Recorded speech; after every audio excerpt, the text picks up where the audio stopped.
Hi, welcome back to Caffeinated and Free. Tonight, I wanted to be a little more personable and dive into my foster care story. First and foremost, let me just say that this is not easy for me to talk about.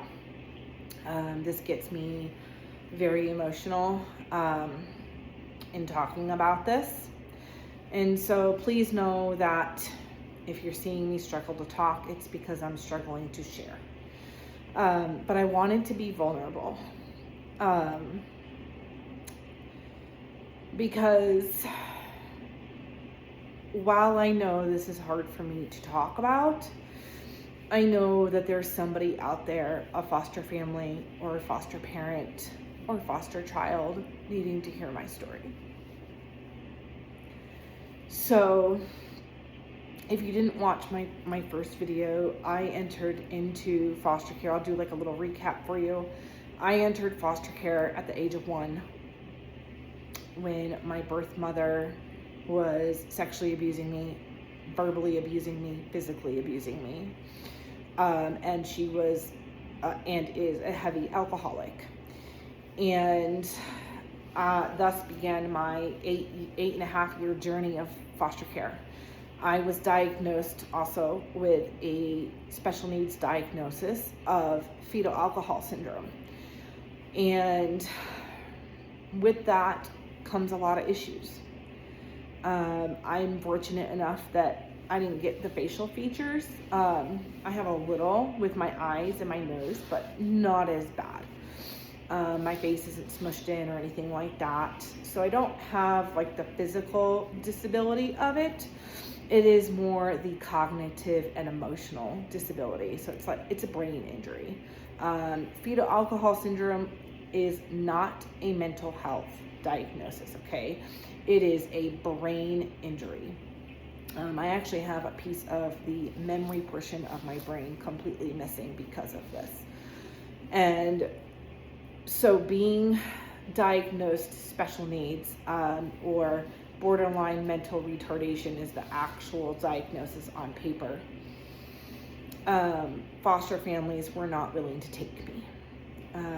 It was a battle to have any family take, let alone my sister, but me.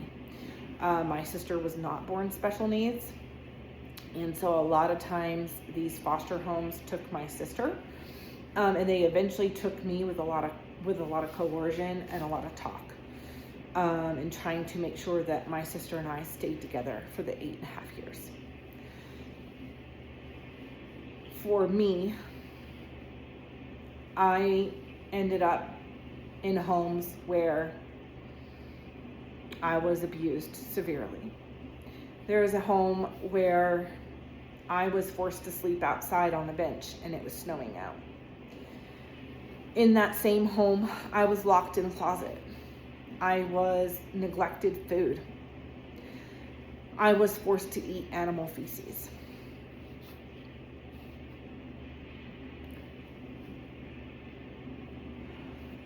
In another home,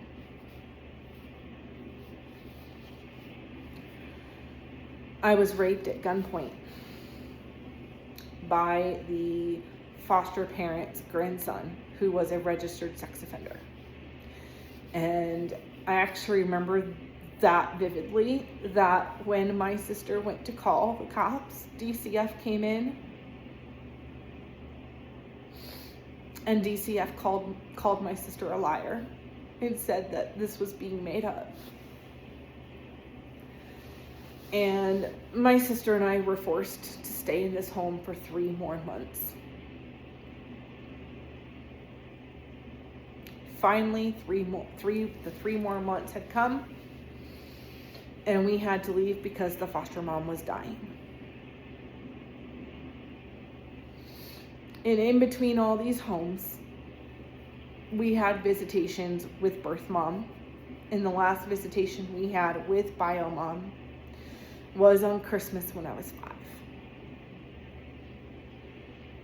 And that is a day that I wish I didn't have to remember.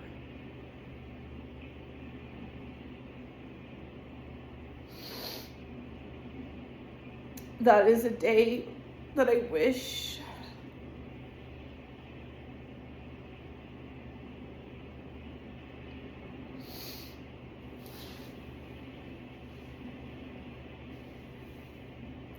it's just not a day that I want to remember. But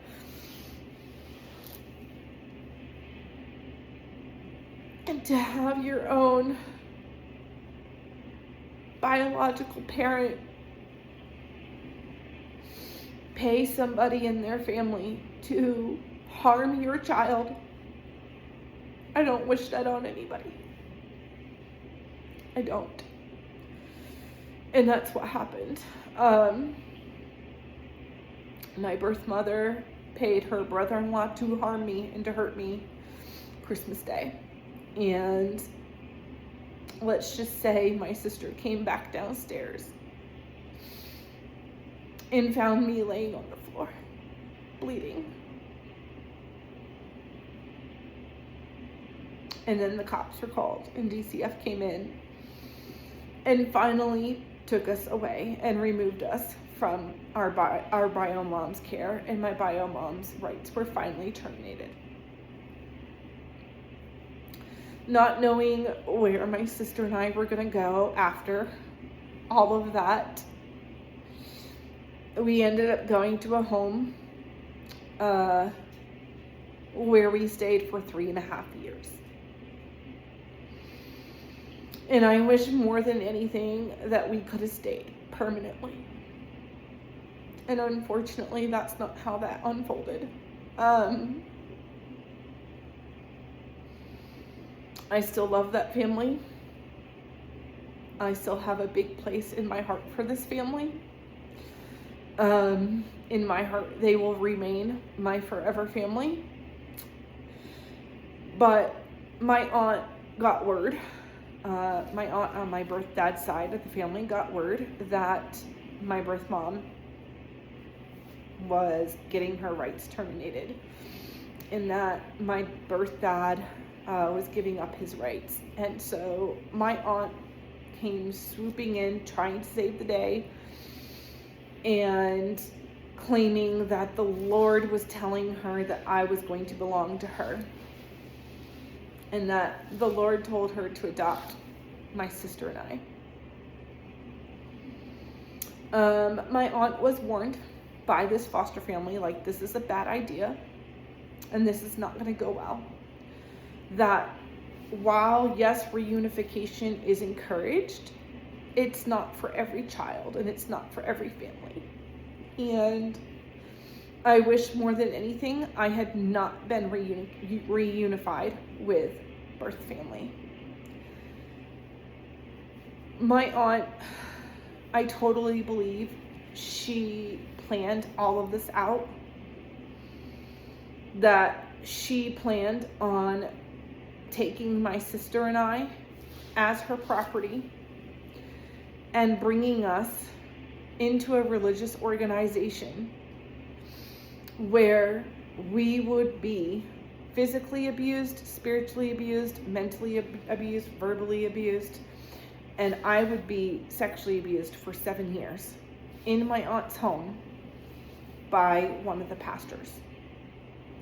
And that is how I entered into my aunt's cult, religious cult, also known as Praise, Power, and Prayer Temple in Windsor, Connecticut. So that is how I ended up from the foster care system into Praise, Power, and Prayer. Is my aunt adopted me out, took me back to Connecticut, and from there I was brought into Praise, Power, and Prayer, a religious cult in Windsor, Connecticut. My first night in my aunt's home is a night I wish upon nobody. I was scared. I didn't know where I was necessarily. I knew I was with my sister, but I didn't know, like, necessarily where we were. We were in unfamiliar territory. There is nothing comforting in that house at all. We were taken upstairs to our bedrooms, and I go into my bedroom, and I have my feet touching hardwood floor with nothing in that room but a bed and a blanket. I didn't feel safe. I couldn't go to sleep. I was terrified. And my aunt flipped out because she thought I was not getting my way, and she didn't know how to handle my trauma. So she had no choice but to call my foster mom and say, hey, Heather's having some kind of a fit. She's refusing to go to bed. And so foster mom got me on the phone, and she calmed me down within minutes. And she reminded me that, you know, hey, you forgot your favorite doll, and we're going to mail it to you in the mail. And this foster mom beautifully reminded my aunt once again that this was not a good idea, and that Heather doesn't know where she is. She's scared. And this is not her trying to get her own way, but this is her trying to tell you that she's scared. That right there are some red flags. So before I move on to the next piece of this story, if you are a foster parent, a DCF worker, a foster child,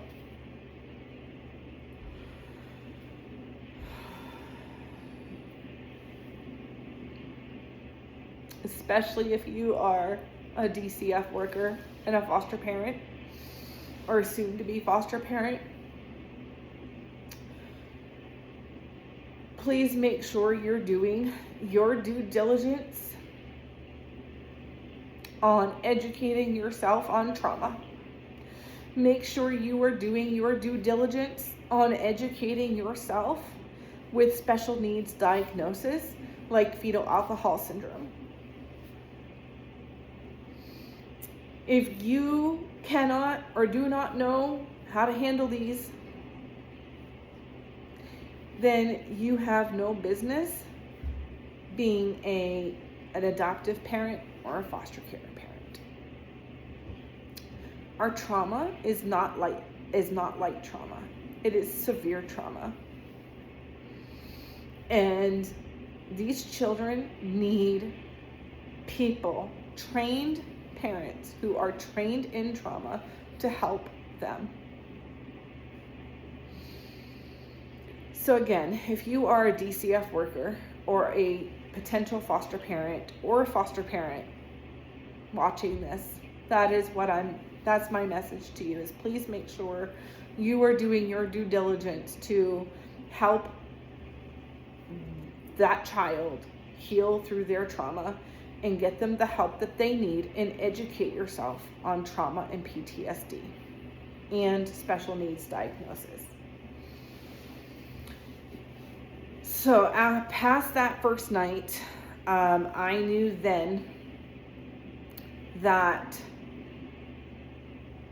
I was in over my head, that it was not going to be good.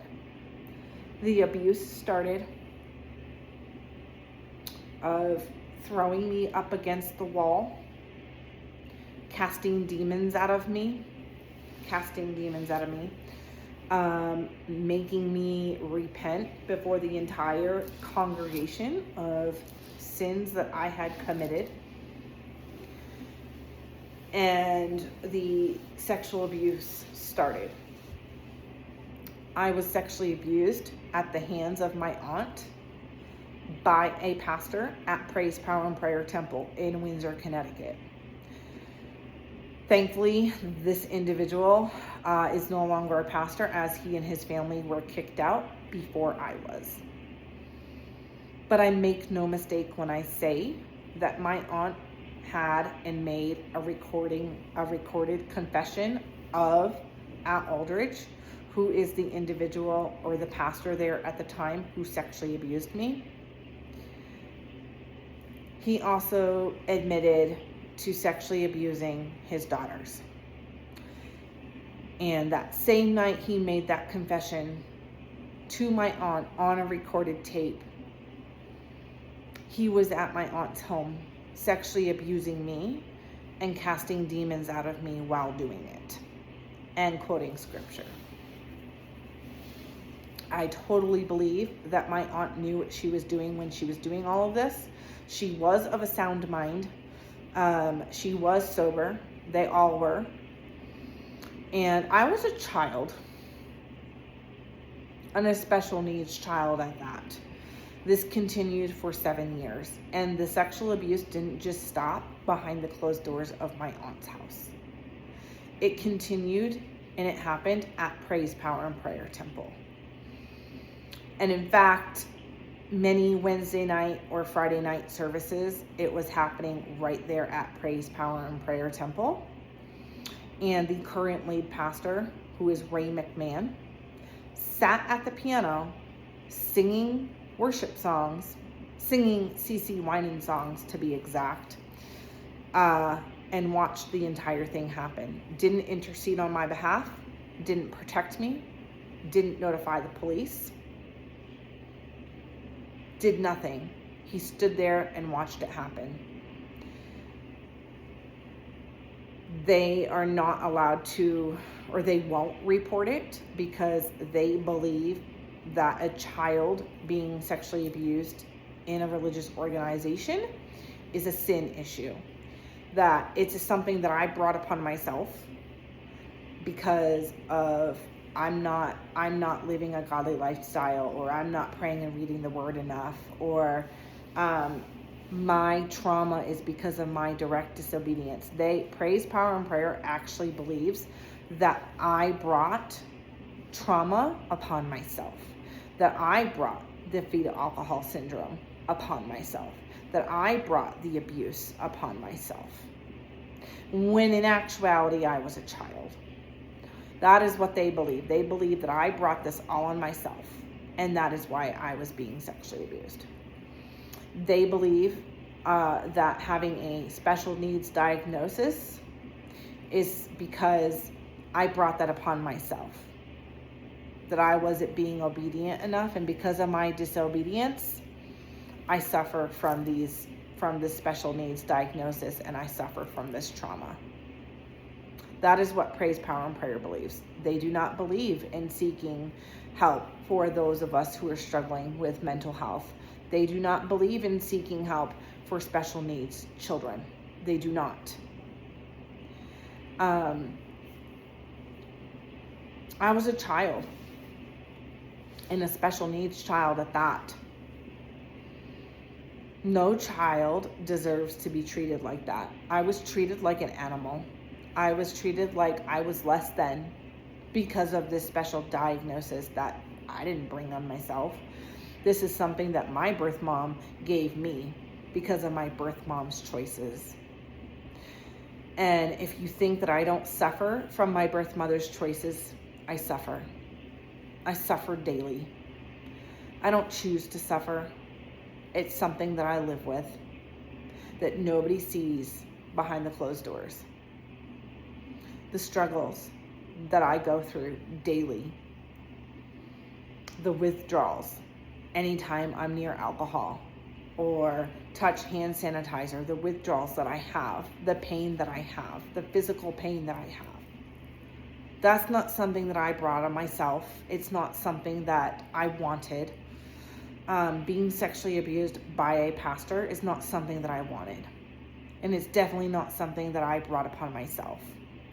This is something that my aunt knew what she was doing, and she thought she could heal my trauma through Jesus. And sadly, I have news for everybody watching. That's not how healing trauma works. You cannot heal somebody's trauma with healing them through Jesus, casting demons out of them. You can't. You cannot heal a child like that. You can't heal somebody that has trauma like that with olive oil and sexually abusing them and casting demons out of them and quoting scripture. Like that doesn't, no. I was neglected trauma counseling. I was neglected trauma therapy at my aunt, while in my aunt's care. I was neglected special education classes in my aunt's care. That is all neglect. That is a form of neglect and abuse to the special needs children. And being special needs, yes, I was not given what I should have gotten had I been in a public school. But because my aunt heard from the Lord and said that I was going to belong to her because, I'm her property now, I had to go to a religious cult school. And that school is Praise, Power, and Prayer Christian School, along with Praise, Power, and Prayer Temple. And it's all one building. I did not get a diploma in that school. I got a certificate of completion. So a certificate of completion is just something that says, hey, I completed a certain amount of classes in order to graduate. And then the diploma is I completed all the classes to graduate. I got a certificate of completion, which backfired because of my special needs diagnosis and the lack of Praise, Power, and Prayer Christian School wanting to help me. They didn't give me math courses. I didn't take any math at all. And that is a subject that you have to have in order to graduate. So getting a certificate of completion, it really backfired on me. And I did go and get my GED years later, but that wasn't until after I escaped Praise, Power, and Prayer. The abuse that I went through behind the closed doors of Praise, Power, and Prayer are catastrophic. And I don't wish it on anybody. The verbal degrading and the verbal and the physical humiliation that goes on behind those closed doors is something that I wish upon nobody. My sister and I were publicly humiliated weekly by Ray McMahon. The lies that were said about me, the lies that were said about my sister, and how we were pinned up against each other. My sister was told that she was a piece of crap by Ray McMahon, and that she was worthless, and that I was no good for her, and that she was no good for me, and that we had no business communicating. So they tore us apart. The services on Sundays typically start at 10 in the morning and don't end until 4:30 in the evening, sometimes 5 o'clock at night. Then we'd go home and come back for prayer service, which not a prayer service, it is a deliverance service, and it starts at 6:30 at night and ends at 11 o'clock at night. So that's, for those that don't know what that is literally a whole work day. So imagine having to go to work for 8 hours and not getting paid for your time, or not getting a lunch break. That's what it was like for my sister and I. Being kids and having to be forced to go to an 8-hour service and hear the Bible being preached for 8 hours is absolutely neglect to that child. I don't care how you roll that dough. I don't care how pretty you make that. I don't care how you package that and how you make it all nice. That is neglect to a child. Then on Wednesday nights and Friday nights, it was kind of a similar situation where service started at 6:30 and wouldn't end until 11 o'clock at night. And it was literally a deliverance service where everybody was called out. Specific individuals were called out, and I was one of those specific individuals. I was being accused of fornication and adultery. I didn't know what that is because I was a child, so I would be really curious to know exactly what fornication and adultery I was committing because I was a child. and having to come up with a confession so I wouldn't get abused that night. I had to come up with something. I was literally forced to confess things that I didn't do. And I was a child. And if I didn't come to and confess those confessions, I was sexually abused. That was my punishment. So imagine being a child, if you will, and having to be forced to confess witchcraft that I had done, or adultery and fornication, and giving that detail, and being punished because you wouldn't tell the truth. I was punished. Being sexually abused by Al Aldridge, who was a pastor there at the time, that was my punishment, was being sexually abused. And they specifically picked on me because I'm special needs. And I just want to clarify that when a child is being sexually abused, a child doesn't have consent. I didn't give consent. This isn't something that I wanted. This was not two acting adults like consenting. It was an adult against a child. I was a child. I was a minor. And my aunt and Al Aldridge and Ray McMahon, they all knew what they were doing. And it didn't stop. It continued for 7 years. The inappropriate touching, the sexual abuse in my bedroom, in my aunt's home, the inappropriate touching and the sexual abuse that happened at Praise, Power, and Prayer right in front of Ray McMahon's eyes as he's playing the piano leading worship. I was being abused right before his eyes. And he sat there and he did nothing. That, my friends, that is him not taking accountability. He knew what he was doing. And that is him guilty by association. Because at any time, he could have stopped what was going on. And he chose to not stop it. He chose to continue to sit there singing Ron Canoli and CeCe Winans songs while I was being abused and having demons casted out of me. And this was at Praise, Power, and Prayer Temple in Windsor, Connecticut. So I'm going to continue with more of what happened behind the closed doors of Praise, Power, and Prayer in another video. However, this is not easy for me to talk about, and so I need to end this video.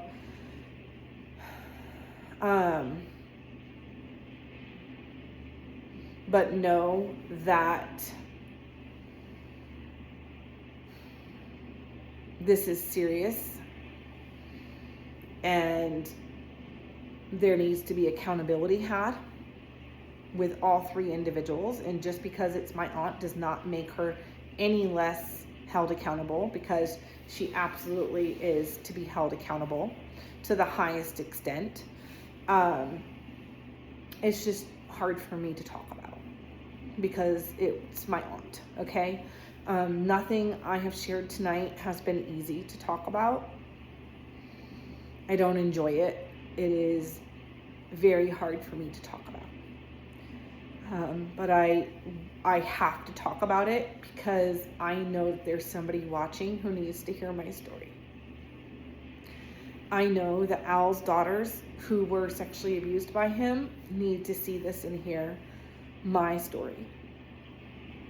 And I can only hope that they get enough courage to hear my story and want to come forward. I can only hope that the cult survivors watching, the new cult survivors watching, hear this and see this and say, I want to come forward too, or I want to share my story too, and shed light on what goes on. And that is my intent, you guys. My intent is not to trigger people. If you're triggered, I'm sorry. It is not my intent, but it is my intent to expose Praise, Power, and Prayer Temple in Windsor, Connecticut, And it is my intent to hold these people accountable. And it is my intent to expose what is going on behind the closed doors of that organization and what went on behind the closed doors of my aunt's home. So I hope that you continue to follow me as I share more and get into detail, and to hear how I escaped and how I got out. Thanks for watching. Thank you for being patient with me, and thank you for listening and watching. Have a great night.